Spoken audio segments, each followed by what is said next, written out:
नमस्कार साथियों। GK with Vinita channel पर आपका हार्दिक स्वागत है। आज आप राजस्थान जीके से संबंधित प्रश्न वो देखेंगे। ये विभिन्न एग्जामों में पूछे गए प्रश्न हैं। राजस्थान गवर्नमेंट में जो भी एग्ज़ाम होती हैं उन एग्ज़ामों में ये प्रश्न पूछे जाते हैं। तो आपको जो प्रश्न है वो करवाए जा रहे हैं। तो लगभग जो प्रश्न है 80 से लेकर के और 83 के बीच में आपके प्रश्न वो करवाए जा रहे हैं। तो आप इन प्रश्नों को देखें और मिलान करें कि आपके कितने प्रश्न हैं वो सही होते हैं इसमें। तो राजस्थान जीके के क्रम से आपको प्रश्न ऑब्जेक्टिव टाइप के प्रश्न वो आपको दिए जा रहे हैं। तो ये प्रश्न आपको कैसे लग रहे हैं उसके बारे में भी आप कमेंट करके रिव्यू वो दे सकते हैं। तो ये राजस्थान जीके से संबंधित प्रश्न जो बनाए गए हैं ये इसमें आपके लिए ये अत्यंत ही महत्वपूर्ण प्रश्न है और आप इन वीडियो को ध्यान से देखें और अपनी कॉपी में भी नोट डाउन करें कि आपके कितने प्रश्न वो सही होते हैं। और आप इसकी पीडीएफ प्राप्त करने के लिए आप वो कमेंट करके इसकी पीडीएफ पे भी आप वो प्राप्त कर सकते हैं। तो राजस्थान में जितने भी एग्ज़ाम हैं उन एग्ज़ामों में से ये पेपर किस एक एग्ज़ाम में आया हुआ पेपर है और उस पेपर का आपको सॉल्यूशन वो करवाया जा रहा है, जो एकदम से 100% आपको सही आंसर इसमें बताए जा रहे हैं। तो आपके जितने भी प्रश्न हैं उनके सही आंसर बनते हैं, उनको आप टिक करिए और इसमें आप उत्तर देखें। तो अपना आज का जो पहला प्रश्न है उस पहले प्रश्न के ऊपर हम चलते हैं और देखते हैं कि आज पहला प्रश्न क्या है। तो देखिए ये एग्ज़ाम में आया हुआ प्रश्न है, यानी ये पेपर वो एग्ज़ाम में पूछा गया हुआ पेपर है। तो देखिए निम्नलिखित में से कौन सी पश्चिम की ओर बहने वाली नदी का सबसे बड़ा जल ग्रहण क्षेत्र है। यानी पश्चिम की तरफ बहने वाली जो नदी है उसका सबसे बड़ा जल ग्रहण क्षेत्र इसमें पूछा गया है। तो ऑप्शन ए माही वो इसका सही आंसर होगा। कहाँ पश्चिम की तरफ बहने वाली नदी उसका जल ग्रहण क्षेत्र पूछा है इसमें। तो पेरियार, भरत, भूजा, साबरमती ये नहीं है। तो इसमें कौन सी है, माही नदी है, जो राजस्थान के अंदर दक्षिणी राजस्थान में डूंगरपुर बांसवाड़ा वाला जो क्षेत्र है उसमें बहती है। और ये जो नदी है इस नदी को कर्क रेखा वो 2 बार काटती है। तो ये माही नदी है। तो देखिए ये राजस्थान में डूंगरपुर और बांसवाड़ा से जो कर्क रेखा गुजरती है उस कर्क रेखा को ये माही नदी वो 2 बार काटती है। तो राजस्थान की एकमात्र नदी है जो कर्क रेखा को 2 बार काटती है। एक इसके अलावा जो NH-52 है उसको कौन सी नदी काटती है, उसको भी एक नदी है, उसका अभी नाम वो ध्यान में नहीं आ रहा है, लेकिन पश्चिमी राजस्थान की नदी है, शायद वो बाणगंगा है या कौन सी है, वो नदी है वो 8 नंबर NH को भी 2 बार काटती है। 2 प्रश्न है ये मैच करने वाले, तो ये दोनों आप ध्यान रखें। अगला 10वां प्रश्न है आच्छादन का संधि विच्छेद है। आच्छादन जो शब्द है तो आ प्लस छादन वो इसका सही उत्तर होगा। आच्छादन का संधि विच्छेद आ प्लस छादन। अगला 18 नंबर प्रश्न देखिए, दादू दयाल का जन्म हुआ था। दादू दयाल राजस्थान के एक बहुचर्चित संत हुए हैं। तो इनका जन्म कहाँ हुआ था। तो देखिए इनका जन्म वो अहमदाबाद में हुआ था। ऑप्शन डी वो इसका करेक्ट आंसर होगा। इनके अलावा और देखते हैं तो दादू दयाल वो इनका समाधि स्थल है वो नारायणा जयपुर वहाँ पड़ता है। नारायणा नामक जगह है, वहाँ पर दादू दयाल संप्रदाय की पीठ है। नारायणा में नारायणा भराणा के नाम से भी उसे जाना जाता है। तो दादू दयाल का जन्म वो कहाँ पर हुआ, अहमदाबाद में। नारायणा भरायणा भी कई बार एग्जाम में पूछ लिया जाता है, तो इसको भी याद रखें, यह जयपुर में पड़ता है ये स्थान। दादू संप्रदाय की पीठ है यहाँ पर। अगला 19 नंबर प्रश्न देखिए, नीम का थाना में कांतली नदी के स्रोत पर ताम्र संस्कृति का कौन सा स्थल खोजा गया। तो देखिए कांतली जो नदी है ये कहाँ बहती है, शेखावाटी जो क्षेत्र है, यानी नीम का थाना कहाँ पड़ता है, सीकर में पड़ता है। सीकर जिले में और बहती है। और कौन सी सभ्यता है, गणेश्वर सभ्यता है। नीम का थाना में कांतली नदी के स्रोत पर ताम्र संस्कृति का कौन सा स्थल खोजा गया है? तो ये कौन सा खोजा गया है? गणेश्वर खोजा गया है। कांतली नदी जो है वो कहाँ से निकलती है? खंडेला की पहाड़ियाँ जो हैं वहाँ से निकलती है, सीकर के पास से। अगला प्रश्न है अपना, निम्नलिखित में से कंबोज के किस राजा ने कुल 326, ये भारत का है, छोड़ते हैं इसको एक बार। इसके बाद में देखिए, राजस्थान का मिनी खजुराहो किस मंदिर को कहा जाता है? तो देखिए, राजस्थान का खजुराहो, मिनी खजुराहो, कई बार ये प्रश्न पूछा जाता है। तो पहले तो हम आते हैं कि खजुराहो कहते किसे हैं। तो देखिए, खजुराहो जो है जहाँ पर नग्न अवस्था में मूर्तियाँ मिलती हैं, बहुत अधिक मात्रा में जो मूर्तियाँ मिलती हैं, उस स्थान को क्या कहा जाता है? खजुराहो कहा जाता है। तो देखिए, रामगढ़ भंड देवरा जो है वो राजस्थान का मिनी खजुराहो है। और राजस्थान का खजुराहो अगर पूछा जाए, ये कहाँ पड़ता है? रामगढ़ भंड देवरा ये 12 में पड़ता है। मिनी खजुराहो पूछे तो किराडू का मंदिर है जो बाड़मेर में पड़ता है। तो खजुराहो जो है किराडू का मंदिर बाड़मेर, और राजस्थान का मिनी खजुराहो जो है रामगढ़ भंड देवरा मंदिर 12 में पड़ता है। ठीक है, अगला प्रश्न जो हम देखते हैं, खजुराहो वाला अपना प्रश्न हो गया है। इसके बाद में 22 नंबर प्रश्न, कामड़िया पंथ की स्थापना किसने की थी? कामड़िया पंथ किसने चलाया था? तो देखिए, कामड़िया पंथ जो है रामदेव जी के जो भगत हैं वो कामड़िया पंथ के होते हैं। कामड़िया रामदेव जी ने ये पंथ चलाया था। तो रामदेव जी के भगत जो हैं वो कामड़िया जनजाति जो है उससे भी जुड़े हुए होते हैं, और ये रामदेव जी के भक्तों द्वारा ही इस पंथ की स्थापना की गई थी। सांप्रदायिक सद्भावना के प्रतीक हैं ये।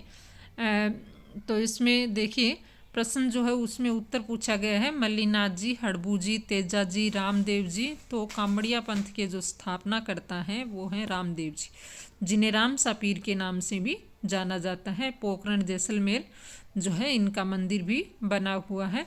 और मेघवाल जनजाति के जो लोग हैं इसको कामड़िया पंथ को अत्यधिक मानते हैं। तो कामड़िया पंथ की स्थापना जो है वो किसके द्वारा? रामदेव जी द्वारा। और ये भगत जो हैं एक नृत्य करते हैं, 13 ताली नृत्य। वह 13 ताली जो नृत्य है वो भी कामड़िया पंथ की जो महिलाएं हैं वो 13 ताली नृत्य भी करती हैं। ये भी याद रखें, कई बार परीक्षाओं में ये प्रश्न भी पूछ लिया जाता है। हड़बू जी जो हैं वो गाड़ी वाले देवता के नाम से जाना जाता है। मल्लीनाथ जी का मेला तिलवाड़ा बाड़मेर में बढ़ता है। और तेजा जी जो हैं गोरक्षक देवता के रूप में भी जाने जाते हैं। तो इनमें से चारों के बारे में आपको क्रम से बता दिए हैं और इनके मेले के बारे में भी बता दिए। अगला प्रश्न जो है वो देखते हैं 23 नंबर। तो इसमें देखिए, सीकर का कौन सा स्थान गोटा उद्योग के लिए प्रसिद्ध है? तो गोटा उद्योग के लिए सीकर का जो स्थान है खंडेला, ये गोटा उद्योग के लिए प्रसिद्ध है। और खंडेला से ही एक नदी का उद्गम भी होता है। यहाँ पर जो है खंडेला में अचार और गोटे का काम सर्वाधिक किया जाता है राजस्थान में। तो ऑप्शन डी जो है वो इसका सही उत्तर होगा। अगला 24 नंबर प्रश्न देखिए, राजस्थान के निम्नलिखित में से किस क्षेत्र को गुड़गांव नहर परियोजना से सिंचाई का लाभ होता है? यानी राजस्थान का कौन सा क्षेत्र है गुड़गांव नहर सिंचाई से? तो गुड़गांव की तरफ देखिए कौन सी जगह पड़ती है? जयपुर नहीं पड़ेगा, ठीक है। गुड़गांव की तरफ से जब आते हैं जोधपुर भी नहीं होगा। और कोटा में तो वैसे भी चंबल नदी है तो पानी है उनके पास, तो उनको ज़रूरत भी नहीं होगी। तो इसका सही आंसर जो होगा अलवर भरतपुर, इधर वाले ज़िले होंगे। तो भरतपुर इसमें ऑप्शन में है, तो ऑप्शन ए जो है वो इसका सही आंसर होगा, भरतपुर। अगला प्रश्न है अपना, डिग्गी निर्माण क्या है? डिग्गी निर्माण क्या है? तो देखिए, कृषि की एक नई पद्धति नहीं। इसमें तीसरा प्रश्न जो है सही होगा, नहर कमान क्षेत्र में फसलों और कृषि गतिविधियों के लिए अधिशेष जल बहाल करने का अभियोजन है ये, इसको डिग्गी कहते हैं। अगला 26 नंबर प्रश्न जो है वो देखिए, राजस्थान का सबसे पुराना सार्वजनिक क्षेत्र का उपक्रम कौन सा है? यानी सार्वजनिक क्षेत्र का है वो राजस्थान का सबसे पुराना है। 4 ऑप्शन जो दिए गए हैं, हिंदुस्तान सॉल्ट्स लिमिटेड, नहीं ये नहीं है। इसमें सही है Rajasthan state Ganganagar sugar mills limited, option बे जो है वो इसका सही आंसर होगा। Rajasthan state Ganganagar sugar mills limited जो है वो राजस्थान का सबसे पुराना और सार्वजनिक क्षेत्र का उपक्रम है। तो ऑप्शन बी जो है वो 26 का सही आंसर होगा। इसमें देखिए क्या दिया गया है, Rajasthan drugs and pharmaceutical limited भी है, ये नहीं है।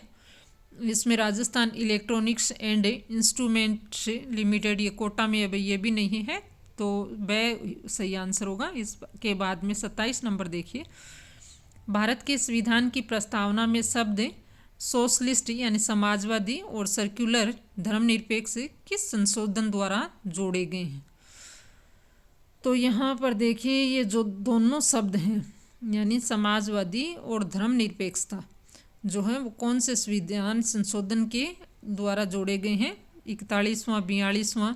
तो इसमें सही आंसर होगा ऑप्शन बी जो है 42वां संशोधन जो है इसके द्वारा समाजवादी और धर्मनिरपेक्षता जोड़े गए। अगला प्रश्न है 28 नंबर प्रश्न, संविधान की अंतरिम रूपरेखा यानी ड्राफ्ट किसके द्वारा दी गई। ये ड्राफ्ट कमेटी के अध्यक्ष कौन थे भाई, तो संविधान की अंतरिम ड्राफ्ट कमेटी जो है उसके अध्यक्ष थे डॉक्टर BR अम्बेडकर। ऑप्शन है इसका सही आंसर होगा।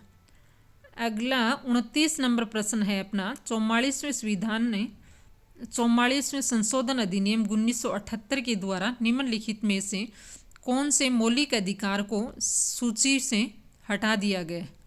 तो 44वां जो संविधान संशोधन हुआ था वो कब हुआ, 1978 में हुआ था।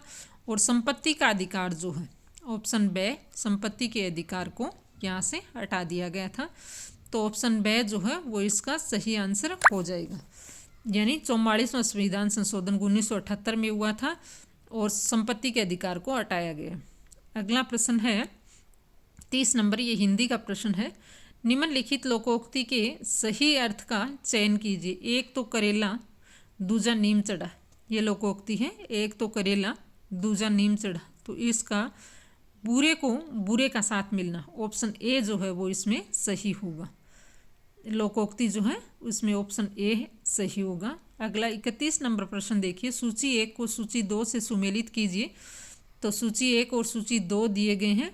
तो देखिए जिसके समान दूसरा नहीं है तो कौन सा होगा इसमें, 4 अद्वितीय। एक में क्या होगा, 4 अद्वितीय। जिसका कोई शत्रु नहीं है वो क्या होगा, अजात शत्रु, जिसका कोई शत्रु नहीं है। तो 2 में होगा 1।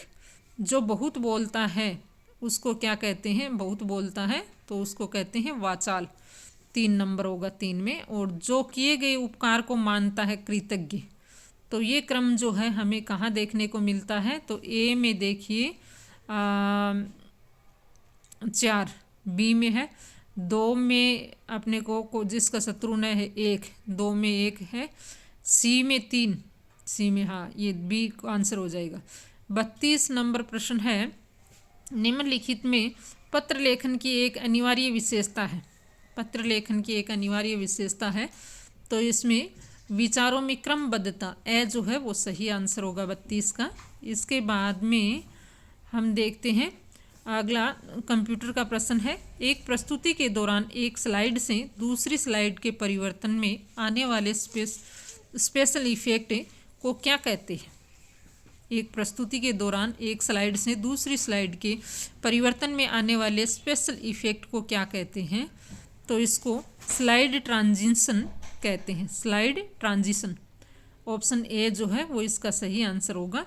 अगला प्रश्न पूछा गया है अपने को कि शॉर्टकट की एक्सेल से चयनित कॉलम को छिपाती है, यानी एक्सेल से शॉर्टकट की एक्सेल में चयनित कॉलम को छिपाती है। तो देखिए कौन से चयनित कॉलम को छिपाती है। आपसे ये 83 प्रश्न जो हैं वो आपको करवाए जा रहे हैं, जो एग्ज़ाम में आए हुए प्रश्न हैं। तो आप इन प्रश्नों को अच्छे से याद करें, ये अन्य परीक्षाओं में भी पूछ लिए जाते हैं। कई बार जो है प्रश्न रिपीट होते रहते हैं। तो रिपीट प्रश्न जो है वो पुराने प्रश्न पत्रों को हम पढ़ते हैं तो उन्हीं में से आ जाते हैं हमारे प्रश्न। तो शॉर्ट अपना है 34 नंबर प्रश्न पर चल रहे थे। शॉर्टकट की है तो उसमें डी, इसमें देखिए CTRL+0 ये जो ऑप्शन डी जो है वो इसका सही आंसर होगा। अगला 35 नंबर प्रश्न है, निम्न में से कौन सा कथन विभिन्न प्रकार के एमएस वर्ड अलाइनमेंट के बारे में सत्य नहीं है। ये पूछा गया, सत्य नहीं है। तो इसमें देखिए, बायां अलाइनमेंट अनुच्छेद की सभी लाइनें बाईं ओर पंक्तिबद्ध होगी। मध्य अलाइनमेंट अनुच्छेद की सभी लाइनें मध्य केंद्र में पंक्तिबद्ध होगी। दाईं अलाइनमेंट ये भी नहीं है। ऑप्शन डी जो है वो है इसका करेक्ट आंसर। अगला प्रश्न अपने को पूछा गया 37 नंबर, निम्नलिखित में से किसे राजस्थान के प्राचीनतम संग्रहालय के रूप में जाना जाता है। प्राचीन संग्रहालय कौन सा है, तो देखिए आहड़, आम्रपाली, अल्बर्ट हॉल और क्रिस्टल गैलरी। तो इसमें ऑप्शन है सी जो है अल्बर्ट हॉल, ये इसका सही उत्तर होगा। अल्बर्ट हॉल जो है वो राजस्थान का प्राचीन संग्रहालय है जो जयपुर में बना हुआ है, रामनिवास बाग के बीच में। अगला 38 नंबर प्रश्न है अपना, ये है कोलेरू झील भारत के निम्नलिखित में से किस राज्य में स्थित है। तो ये भारत का प्रश्न है, वैसे है आंध्र प्रदेश में। ऑप्शन सी जो है इसको करेक्ट आंसर होगा, ऑप्शन सी। इसको हम अभी स्किप करते हैं। 39 नंबर प्रश्न भी स्किप करते हैं। 40 देखिए, निम्नलिखित में से भारत में पारिस्थितिकी के जनक, पारिस्थितिकी तंत्र जो है इकोलॉजी, इसके जनक पूछे गए हैं।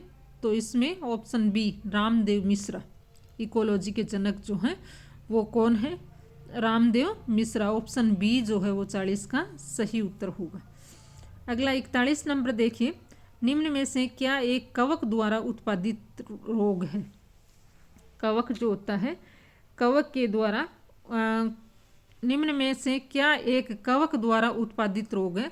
तो सिट्रिक अम्ल जो है कवक द्वारा है, सिट्रिक अम्ल, ऑप्शन 1। फिर इसके बाद में अगला जो प्रश्न है अपना वो है थैलेसीमिया से संबंधित सबसे उपयुक्त कथन का चयन करना है। थैलेसीमिया से संबंधित सबसे उपयुक्त जो कथन है उसका अपने को चयन करना है। तो देखिए थैलेसीमिया जीन वाई गुणसूत्र है, तो इसका करेक्ट आंसर ऑप्शन डी जो है। थैलेसीमिया रोग को जीवित रहने के लिए बारंबार रुधिर आदान की आवश्यकता होती है। ऑप्शन डी इसका करेक्ट आंसर होगा। इसके बाद में 43 नंबर प्रश्न देखिए, राजस्थान के राज्यपाल के नामों को कालक्रम में व्यवस्थित करना है। कालक्रम में देखिए 4 दिए गए हैं। श्री रघुकुल तिलक है, श्री सुखदेव प्रसाद है, डॉक्टर संपूर्णानंद है और डी में डॉक्टर एम चेन्ना रेड्डी। तो इसमें हम जो राजस्थान में जितने भी राज्यपाल हुए हैं तो इसमें देखिए क्रम पहला होगा डॉक्टर संपूर्णानंद। संपूर्णानंद 1 नंबर पे आ जाएंगे। 2 नंबर पर श्री रघुकुल तिलक आ जाएंगे। 3 नंबर पर श्री सुखदेव प्रसाद और 4 नंबर पर डॉक्टर एम चेन्ना रेड्डी।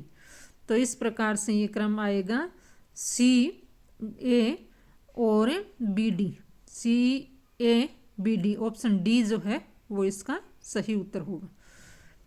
इसके बाद में अगला प्रश्न देखिए, बलवंत राय मेहता समिति, बलवंत राय मेहता समिति निम्नलिखित में से किस उद्देश्य से स्थापित की गई थी। बलवंत राय मेहता समिति जो है इसके बारे में पूछा गया है कि किस उद्देश्य से इस समिति को बनाया गया था। तो इसमें ऑप्शन डी सामुदायिक विकास परियोजनाओं को बेहतर दक्षता से लागू करने के सुझाव देने के लिए। ऑप्शन डी जो है वो इसका सही उत्तर होगा। अगला 45 नंबर क्वेश्चन है, राज्य के नीति निर्देशक सिद्धांतों का निम्न में से कौन सा भाग भारतीय संविधान से संबंधित है। यानी नीति निर्देशक तत्व जो हैं वो भारत के संविधान के कौन से भाग में, ये बात इन्होंने पूछनी चाहिए है। तो ऑप्शन ए, ऑप्शन भाग 4 जो है उसमें नीति निर्देशक सिद्धांत दिए गए। अगला प्रश्न है, एक व्यक्ति अत्यधिक कमजोरी का लक्षण दर्शाता है, उसका कारण बेरी रोग पाया जाता है। निम्नलिखित में से उसे आहार व दवा में पूरक रूप से दिया जाए। यानी बेरी रोग है तो ये किससे होता है, विटामिन बी की कमी से होता है। तो विटामिन बी अगर उसको प्रोवाइड करेंगे तो ये बेरी रोग ठीक हो सकता है। तो इसमें ऑप्शन बी जो है वो इसका सही आंसर हो जाएगा। जैसे विटामिन डी की कमी से कौन सा रोग होता है, रिकेट्स होता है, और ये कहाँ से मिलता है, सूर्य की उष्मा से प्राप्त होता है। विटामिन डी से सक्रिय रोग होता है कमी के कारण, सी से सक्रिय। तो इस प्रकार से ये जो रोग हैं और इनके विटामिन दिए गए हैं, तो इनमें हमें पता होना चाहिए कि कौन सा रोग कौन से विटामिन की कमी से होता है। अगला जो प्रश्न है ये हम छोड़ते हैं, साइंस का है। फिर 49 नंबर प्रश्न, राजस्थान मूल्य संवर्धित कर अधिनियम वैल्यू एडेड टैक्स किस वर्ष से पारित हुआ? राजस्थान मूल्य संवर्धित कर अधिनियम यानी वैल्यू एडेड टैक्स, तो ये 2003 में, ऑप्शन ए जो है वो इसका सही उत्तर होगा। 50 नंबर प्रश्न देखिए, धीरू भाई अंबानी सौर पार्क कहाँ है? कौन सा पार्क? बहुत ही अच्छा प्रश्न इन्होंने पूछा है। धीरू भाई अंबानी सौर पार्क कहाँ स्थित है, ये पार्क पूछा गया है इसमें। तो देखिए कोटा, सूरतगढ़, धूरसर, कवाई। तो धीरू भाई अंबानी सौर ऊर्जा जो पार्क बना हुआ है वो कहाँ पर है? ये बना हुआ है सूरतगढ़ में भी नहीं है, कोटा में भी नहीं है, और कवाई में भी नहीं है। धीरू भाई अंबानी सौर ऊर्जा पार्क जो बना हुआ है वो बना हुआ है धूरसर में।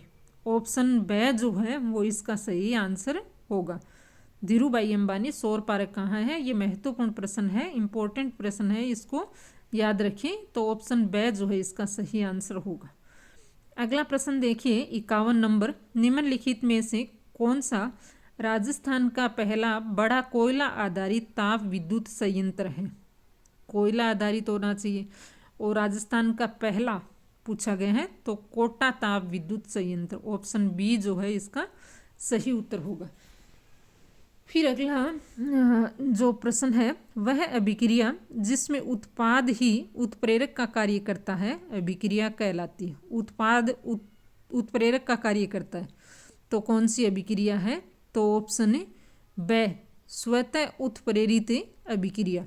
ये विज्ञान का प्रश्न है, तो राजस्थान में चतुर्थ श्रेणी में विज्ञान भी आएगी, तो स्वतः उत्प्रेरित, ऑप्शन बे जो है वो इसका सही आंसर हो जाएगा। अगला प्रश्न है 55 नंबर प्रश्न है, CH3CH2OH क्षारीय KMnO4 प्लस उष्मा, फिर बताया गया है CH3COOH।